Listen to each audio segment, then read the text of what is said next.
నీవు దేవుని కొరకు నిర్ణయించబడిన పాత్రవి.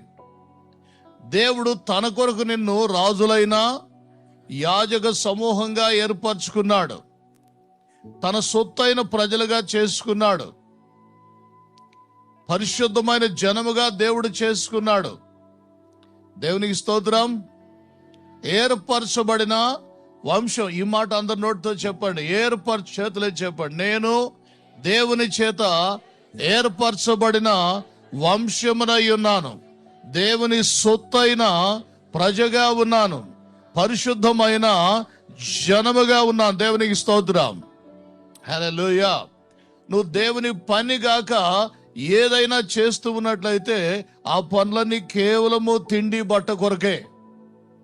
అవన్నీ ఏవి కూడా పరలోకపు పనికి వచ్చేవి కాదు. దేవుడు నిన్ను తన కోసం నిర్ణయించుకుని ఎన్నుకుని ఆయన ముందుగా సిద్ధపరిచిన సత్క్రియలను చేయటానికి దేవుని చేత ఏర్పరచబడిన కుటుంబం నీది. ముందుగా దేవుడు నీ కొరకు నువ్వు చేయాలని, నీ ద్వారా చేయాలని దేవుడు కొన్ని సత్క్రియలను నీ కొరకు నిర్ణయించాడట. ఎందుకంటే దేవుని రాజ్యాన్ని, దేవుని నీతిని నువ్వు మొదట వెతికినట్లయితే నీకు కావలసినవి అన్ని నీకు అనుగ్రహించబడతాయి. దేవునికి స్తోత్రం.